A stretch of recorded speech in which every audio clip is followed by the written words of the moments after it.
In the quiet corners of countless homes, behind smiles in family photos and polite conversations at dinner parties, lies a disturbing truth that often goes unnoticed.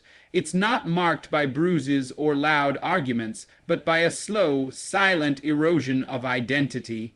This is the story of the woman who stands beside a man the world might admire, charming, successful, confident, but who, behind closed doors, reveals a far darker nature. He is a narcissistic husband. And while he may speak of love, loyalty, and commitment, there are 7 things he consistently values more than the woman he vowed to cherish. In this exploration, we step into the unseen emotional battleground of narcissistic relationships where the rules are always changing and the wife is never truly seen. This isn't just about control, it's about a kind of emotional theft that leaves lasting scars. What does a narcissistic husband truly value, and where does that leave the woman caught in his shadow? The answers may be more common and more chilling than you think. It begins like a fairy tale, a whirlwind romance filled with flattery, attention, and declarations of destiny. He seems perfect, charming, attentive, generous. To the outside world, and even to the woman caught in his gaze, it feels like the beginning of something extraordinary. But beneath that intoxicating surface, behind the grand gestures and captivating charm, there is something far more calculated at play. It's not love in its truest form, it's performance, carefully scripted, strategically directed. This is the illusion of love, constructed not to connect, but to control. Narcissistic husbands often wear this mask with extraordinary skill. They know what to say, how to act, and when to say it. They are experts at mirroring, reflecting back what a woman wants to see, to hear, to believe. In the early stages, this projection feels like true love, like finally being seen, chosen, and celebrated. But this version of love is hollow. It is a baited hook. And the moment the wife is emotionally invested, the mask begins to slip. Life with a narcissistic husband is a gradual descent into confusion. One moment he's affectionate, the next he's cold. One day she's praised, the next she's ignored. This is not emotional inconsistency, it is a strategy. By keeping her off balance, he retains power. She begins to question herself more than she questions him. Her sense of reality becomes fragile, and in that fragility, he finds control.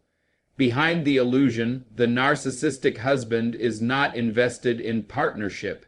He is invested in possession. He does not see his wife as an equal participant in a shared life, but as a reflection of himself. Her value lies in how well she serves his ego, how convincingly she plays her part in the narrative he has written. Her needs are not a priority. Her pain is often denied, dismissed, or even weaponized against her.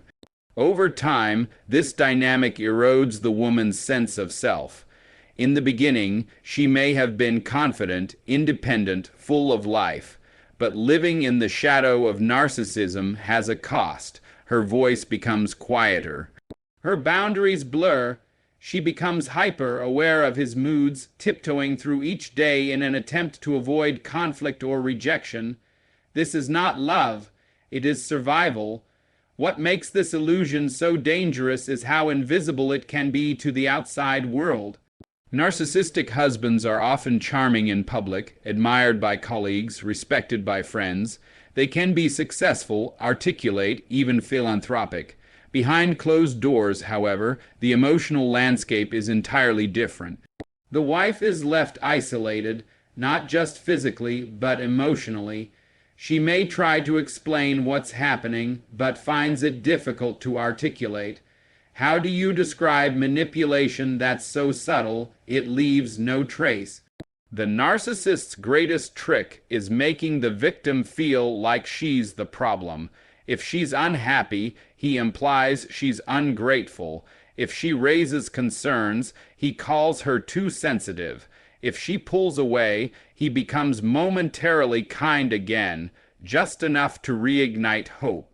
This cycle of idealization, devaluation, and brief reidealization keeps her tethered, confused, and emotionally dependent. It's a cycle that's hard to see when you're inside of it, and even harder to break. The illusion of love isn't always about loud toxicity. Sometimes it's about slow starvation, emotional neglect, selective affection, the withdrawal of warmth as punishment. The woman finds herself yearning for the version of him that showed up at the beginning, the one who made her feel like the center of the universe. What she doesn't yet realize is that version was never real. It was a role he played, a tactic to secure loyalty, not a glimpse of his true self. In this environment, love becomes conditional. Affection is doled out based on compliance. Respect is traded for submission. Any assertion of independence is met with passive aggression or overt disdain. Her dreams, her goals, her voice, these things gradually become inconvenient to him. And as she becomes smaller to preserve the peace, he grows more powerful, more entitled, more convinced of his superiority. Children, if they're part of the picture, often witness this dynamic too, sometimes subtly, sometimes clearly. They see the double life he leads, the loving father in public, the dismissive or controlling partner in private. They absorb the unspoken rules of the household, where emotional honesty is unsafe and appearances matter more than truth. This legacy of emotional dysfunction can pass silently from one generation to the next, if not exposed and addressed. What many people fail to understand is that narcissistic abuse is not about occasional cruelty. It's about a sustained campaign of emotional invalidation, and it's almost always cloaked in just enough normalcy to make the woman doubt herself. Friends may not believe her, family may advise patience or forgiveness. Without bruises or broken glass, her pain becomes easy to overlook. But inside, something is breaking, not all at once, but piece by piece. Her trust in others, her belief in herself, her ability to feel safe in her own home, her own mind, her own heart. And as the years go on, if nothing changes, she may find herself living a life she doesn't recognize, a life shaped entirely around someone else's ego. The illusion of love is powerful. It mimics real connection so convincingly that by the time the truth is clear, the woman may feel too entangled, too exhausted, or too ashamed to leave. She may fear the backlash.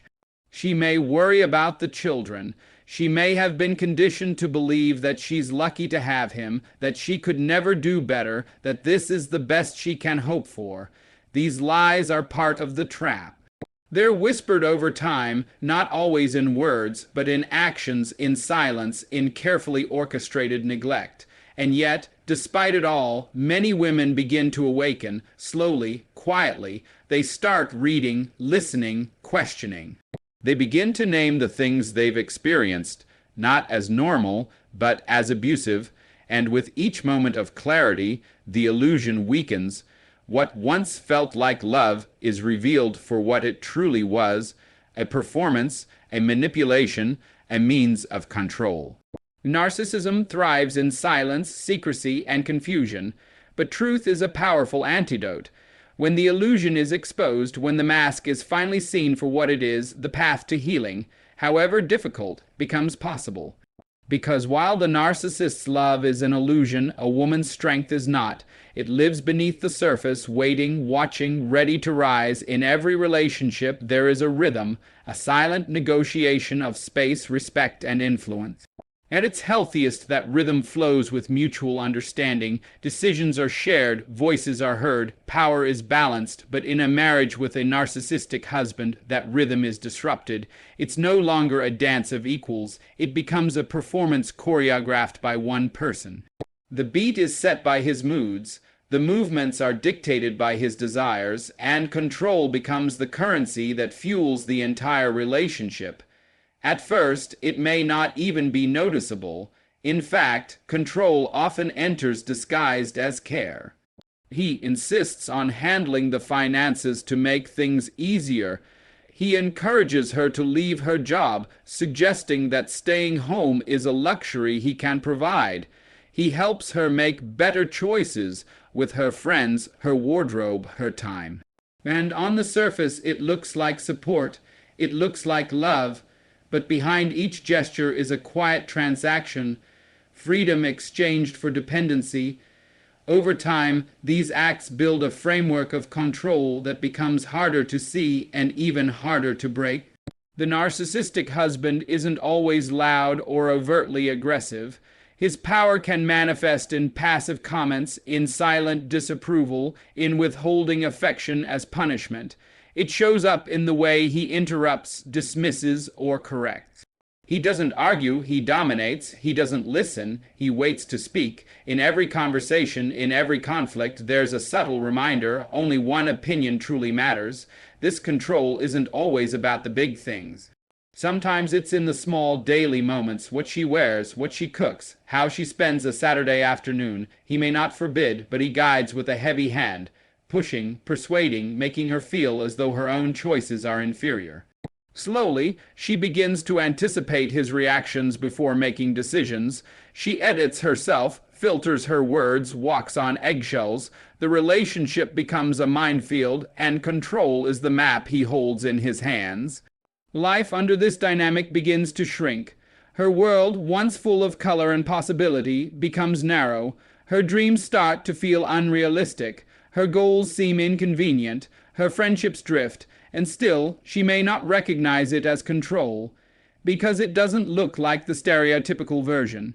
There are no locks on doors, no raised fists, but there is fear, fear of disapproval, fear of conflict, fear of being blamed. In this house, emotional compliance is the price of peace. Control, for the narcissistic husband, is not just a tactic. It is a lifeline.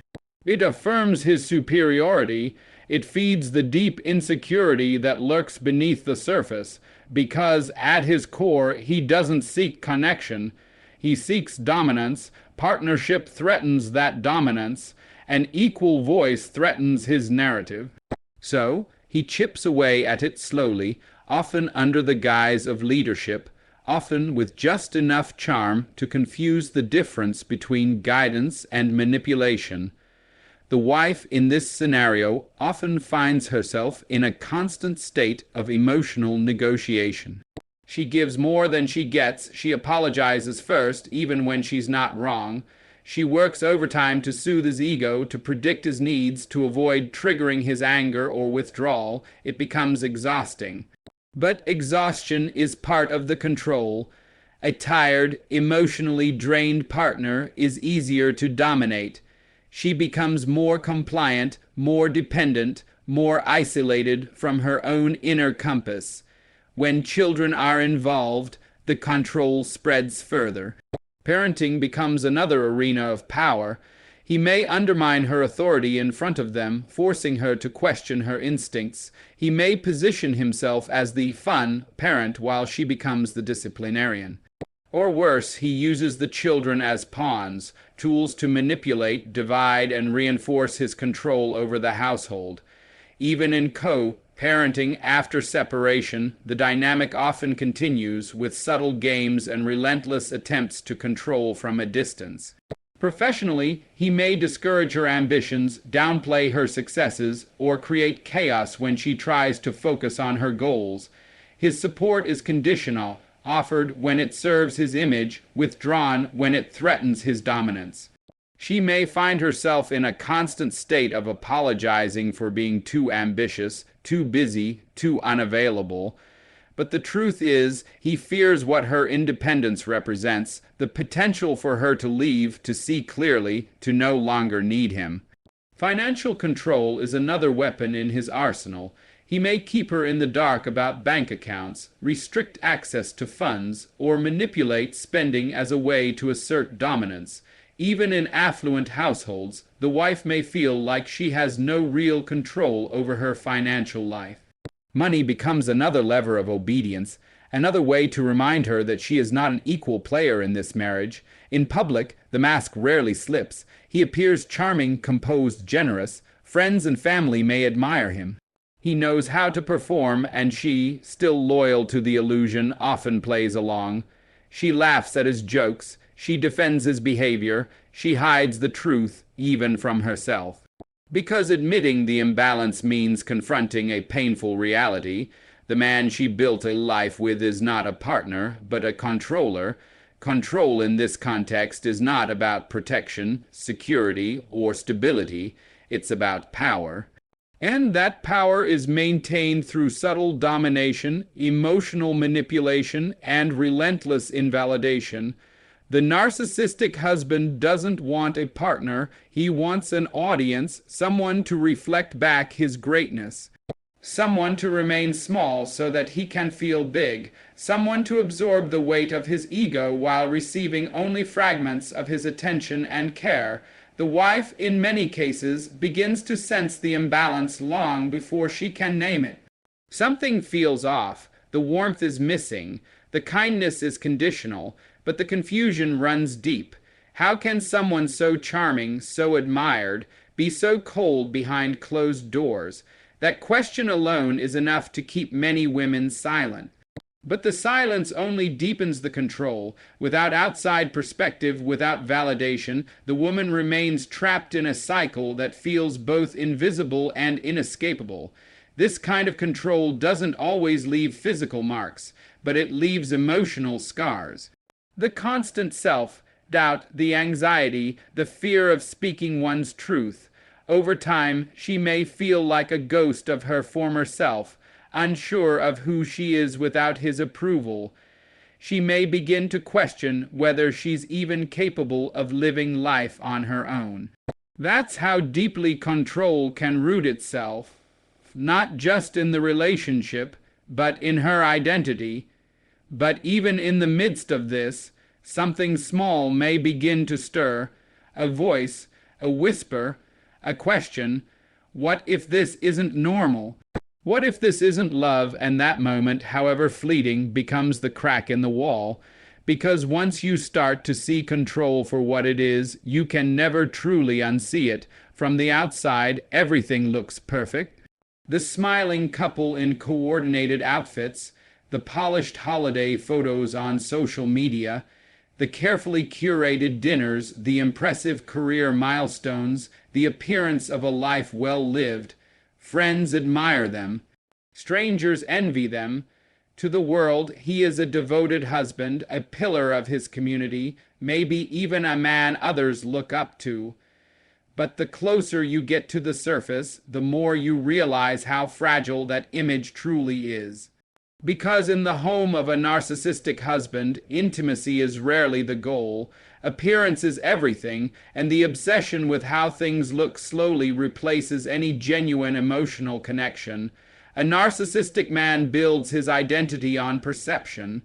He is constantly managing his reflection, how others see him, how others respond to him, how his life appears from the outside.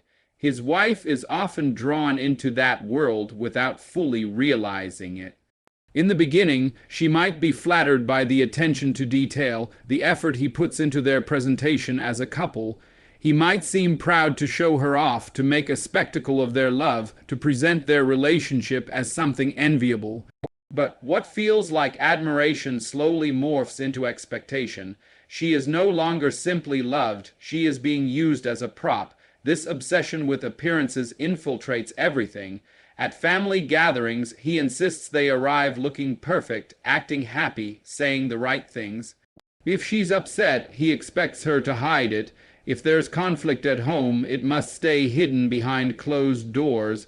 The narrative must remain intact. He cares far more about the performance of intimacy than the actual connection behind it. As long as others believe the story, he feels in control. Behind the scenes, however, things often look very different. Emotional intimacy, the kind that requires vulnerability, honesty, and mutual understanding, is either avoided or actively shut down. When she opens up about how she feels, he deflects. When she expresses dissatisfaction or hurt, he shifts the blame or minimizes her pain. True closeness threatens his sense of superiority. Genuine emotional connection requires humility, self-awareness, and a willingness to share the spotlight, all things a narcissist resists. Over time, this imbalance becomes more obvious. She begins to notice that their conversations are rarely about them. They revolve around him. His work, his frustrations, his goals. Her experiences are acknowledged only when they can be tied back to his narrative. If she receives praise, he finds a way to insert himself into the spotlight. If she struggles, he downplays her pain or reframes it as an inconvenience. Her inner world becomes invisible, even while the outer one is carefully decorated to look ideal. The home itself often reflects this obsession. It may be immaculate, stylish, constantly updated, but it feels cold. Staged like a showroom rather than a sanctuary. Everything is designed to be impressive, not comfortable. She might feel like a guest in her own life, constantly maintaining appearances but never quite feeling at home. Even moments that should be intimate anniversaries, holidays, quiet evenings, are performed more than experienced. It's not about connection, it's about optics. Social media becomes another stage. Pictures are taken, but not to preserve memories, to project perfection. Captions are crafted, smiles are timed, everything is filtered to fit the image he wants to portray. Behind those photos, however, there may be silence, tension, or even emotional distance. But once the picture is posted, that truth disappears. In its place is a false narrative, one that requires her continued participation, even when it contradicts her lived experience. This relentless performance takes a toll. She begins to feel like an actress in a role she never auditioned for.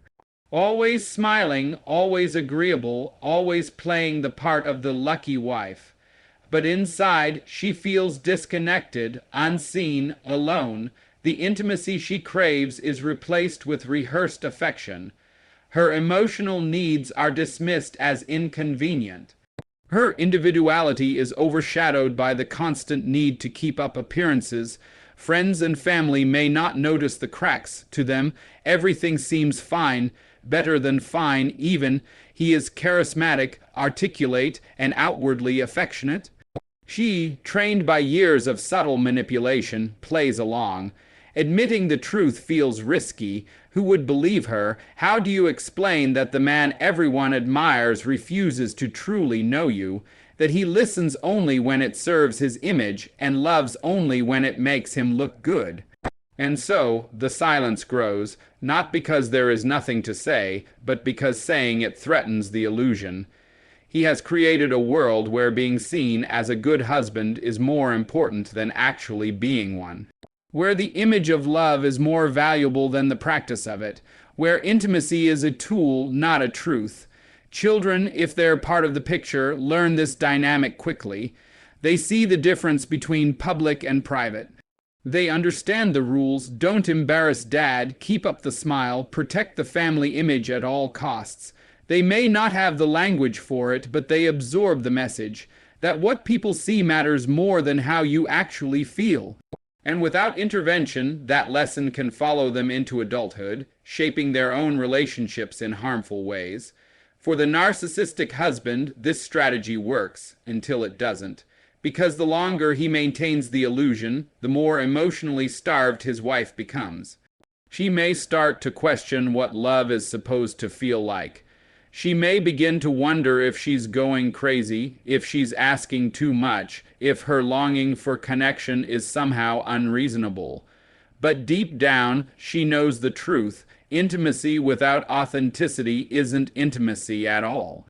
Living in a relationship built on image is a uniquely isolating experience. It's like watching a movie of your own life while feeling completely disconnected from the story. You smile at the right times, say the right things, and keep the mask in place. But inside, there's a growing emptiness, a longing to be seen. not as a reflection of someone else's ego, but as a whole person with a heart, a voice, and a story of your own. Over time, the mask becomes heavier. The dissonance between public image and private reality becomes harder to ignore. The moments of connection feel more scripted. The silence between them stretches longer. And what once felt like love reveals itself for what it truly is, a projection designed to feed his need for admiration, not a bond built on mutual care. He walks into a room and knows exactly how to own it. Every word is measured, every smile practiced, compliments land with precision, jokes are timed perfectly. To the outside world, he's magnetic, charismatic, confident, someone who seems to have it all together. People admire him, respect him, maybe even envy him. But for the woman who lives with him, who shares his last name and his silence, the truth is far more complicated. Because what the world sees as confidence is really a deep, relentless craving for validation, for admiration, for the kind of attention that never quite satisfies. The narcissistic husband is addicted, not to drugs or alcohol, but to praise, to being the center of attention, to being seen as the smartest, the most successful, the most important person in any room. His self-worth isn't rooted in real connection or internal stability. It's built on applause. And like any addiction, the fix never lasts for long. This hunger for external validation shapes everything about him. It drives his decisions, determines his moods, and dictates how he treats the people closest to him. Especially his wife. In the early stages, that addiction works in her favor. He showers her with affection, makes grand gestures, speaks about their relationship with passion and pride. But it's not really about her. It's about what she represents. Being with her makes him look good. Her beauty, her charm, her achievements, they all reflect back onto him, feeding his carefully crafted image. But once the initial admiration fades, once the novelty wears off, a shift begins. He starts to look elsewhere for validation, not necessarily in the form of infidelity, though that can happen, but in more subtle ways. He begins to prioritize the opinions of others over her. He becomes more interested in impressing strangers than connecting with the woman who knows him best. He invests in being liked by everyone except the person he promised to love.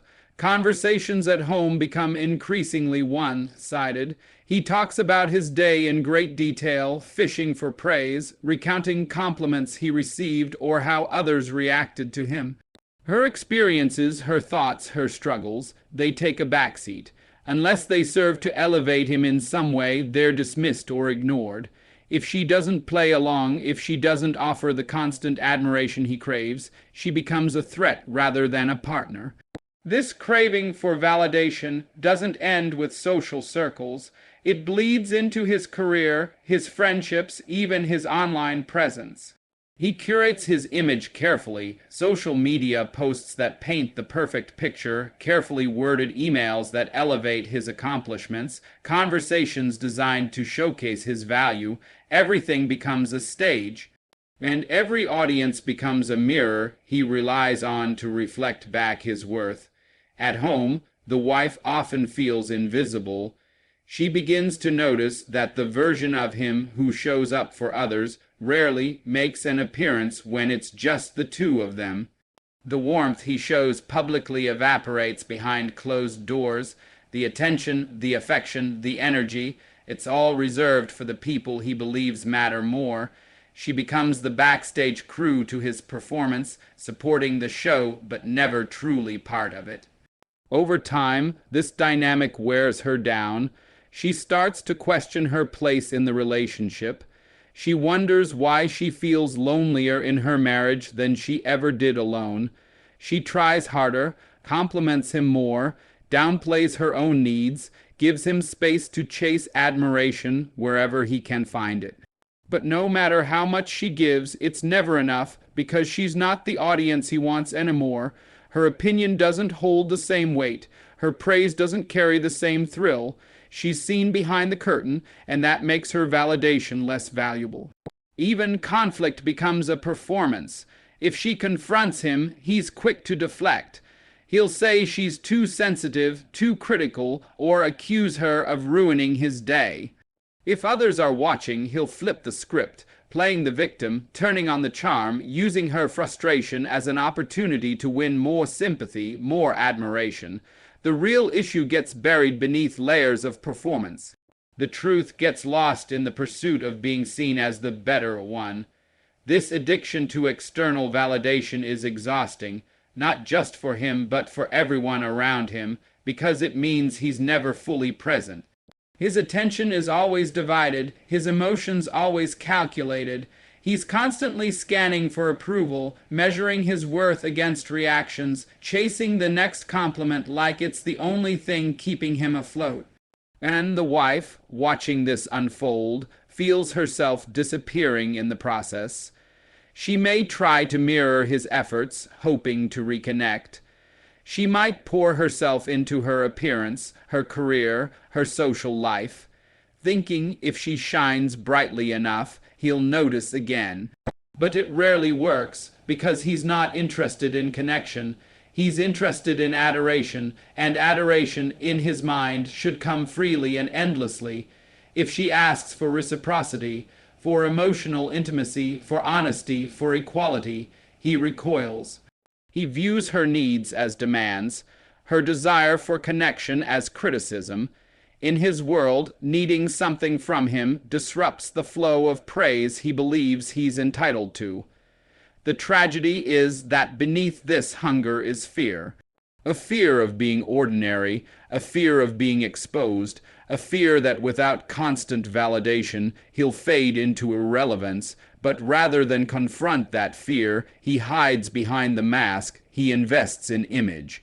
He sacrifices real connection for temporary applause, and the cost is staggering, not just to him, but to the woman who once believed she had found a partner. Over time, she may begin to see the addiction clearly. She may realize that her pain isn't because she failed to love him enough, but because he never truly let her in. She may recognize that she's been living in the shadow of a man who prefers admiration over authenticity. And that realization, though painful, begins to unravel the illusion, because living with someone who needs the world to see him as extraordinary often means you must become invisible. And no matter how loudly the world applauds, nothing drowns out the quiet ache of being unseen by the one person who promised to know you. There comes a point in every long-term relationship where reflection sets in. A moment, often quiet, often private, when a woman looks in the mirror and struggles to recognize the person staring back. Her eyes might look the same, her voice still familiar, but something inside feels lost, dimmed, altered. It's not sudden. It's the result of slow erosion, years of being unseen, unheard, and emotionally sidelined. When a woman has spent a lifetime in the shadow of a narcissistic husband, reclaiming her identity isn't just an act of defiance. It becomes a necessary act of survival. The journey doesn't usually start with bold declarations or clear-cut decisions. It often begins with confusion, with tiny, persistent questions that refuse to be silenced. Why do I feel so small? When did I stop feeling like myself? Is this what marriage is supposed to feel like? These questions may come after an argument, a passive-aggressive comment, or even a seemingly normal day that still ends in emotional emptiness. But the questions are important. They signal the start of something awakening. For years, a woman in this kind of relationship may have been conditioned to believe that her needs are too much, that speaking up makes her difficult, that asking for attention is selfish. She's been praised when she stays silent and punished, through withdrawal, coldness, or manipulation. When she asserts herself, her boundaries, once firm, have become blurry. Her self-worth, once self-sustained, is now entangled in how well she keeps the peace, how little she demands, how much she tolerates. Living under the influence of a narcissistic partner means being constantly edited. She learns to filter her thoughts, recalibrate her emotions, and tailor her behavior to avoid conflict or disapproval. Over time, she becomes a version of herself that exists mostly in response to someone else. A performance, a muted echo of the vibrant person she once was, and the saddest part, she often doesn't realize it's happening until she's already deep inside the role. But identity doesn't disappear, it waits. It may go quiet, retreat into the background, but it never truly dies, and sometimes all it takes is one moment of clarity, a conversation, a book, a podcast, a glance at an old photo, to spark the realization that she deserves more. Not just from him, but from herself. Reclaiming identity isn't about revenge. It's not about hurting the narcissist or proving a point. It's about rediscovering what was lost. The passions, the voice, the confidence, the sense of self that existed before she was made to feel like she wasn't enough. Or, more accurately, before she was made to feel like she was only enough when she served his ego. This process is messy. It's not a straight line. There are moments of empowerment followed by moments of deep self-doubt. Because when your identity has been shaped by someone else for so long, stepping outside of that frame feels disorienting. Suddenly, she's faced with choices she hasn't made in years. What does she want? What does she love? Who is she when no one is watching, when no one is grading her on how agreeable or accommodating she is? Sometimes the answers come slowly. She might start by reclaiming time, 10 minutes alone in the morning, a walk without explanation, a night out with friends who see her for who she truly is. She might start writing again, painting, dancing, cooking meals just for herself. Small acts that have nothing to do with being a wife and everything to do with being a person. There's grief in this journey too. Grief for the time lost, the self, neglect, the years spent chasing validation from someone who was never capable of offering true love. Grief for the version of her that dimmed herself to keep the peace. That grief is real and necessary, but it's not the end of the story. With each step, a shift begins. Her voice gets stronger. Her boundaries become clearer. The fog of confusion starts to lift. She begins to spot the manipulations faster, to feel less guilty about saying no, to care less about being liked and more about being whole. She stops bending herself to fit into a narrative she never wrote. And with that, her sense of worth slowly detaches from his opinion. Sometimes others notice the change before she does. Friends might comment on her energy, her clarity, her lightness. The narcissistic husband, of course, may notice too, and often he won't like it. He may try to reassert control. He might become more affectionate, more attentive, just long enough to reel her back in. Or he might escalate the emotional manipulation. Blame, guilt, threats, gaslighting. Because when a narcissist feels his grip loosening, he doesn't go quietly, but this time something is different. She's beginning to see the pattern, and more importantly, she's beginning to trust herself again. Reclaiming identity also means accepting that healing won't come from him. The apologies, the understanding, the empathy she's waited years for, chances are, they won't arrive. And even if they do, they may not be genuine. True healing comes from within, from choosing herself again and again, even when it feels unfamiliar, even when others don't understand. This path doesn't always lead to separation. Some women stay and rebuild themselves within the relationship, drawing clear boundaries and redefining their role. Others leave, choosing freedom over familiarity. There's no one-size-fits-all ending, but the common thread is this: she stops allowing someone else to write her story. She picks up the pen, and as she reclaims her identity, she begins to experience life differently. Joy returns, not the performative kind, but the quiet, steady kind that bubbles up from authenticity. She laughs without filtering it. She speaks without rehearsing. She rests without guilt. She remembers that she was never too much or not enough. She was simply with someone who couldn't love her without conditions. The ripple effects of this transformation extend beyond her. If she has children, they see a new model of strength, not in silence, but in self-respect. They learn that love isn't meant to diminish, but to elevate. Friends reconnect with the version of her that once lit up a room, and she, slowly but powerfully, becomes her own safe place, her own advocate, her own home, because even after years of erasure, even after being shaped to fit someone else's mold, a woman's worth is not destroyed. It waits, and when she chooses to reclaim it, everything begins to change. In the end, the story of a woman living beneath the shadow of a narcissistic husband is not just about pain, it's about power. It's about the silent strength it takes to endure what others never see, and the even greater courage it takes to rise, to reclaim, to remember who she was before the world convinced her to forget. She is not broken because she bent. She is not weak because she stayed. She is not selfish because she finally walked away, or brave because she chose to remain and heal on her own terms. What she lost in that relationship wasn't her worth. It was her reflection, distorted by the mirror of someone who only ever saw himself. But that reflection clears when she begins to see herself through her own eyes again, not through the lens of manipulation or silence, but through truth, boundaries, and self-respect.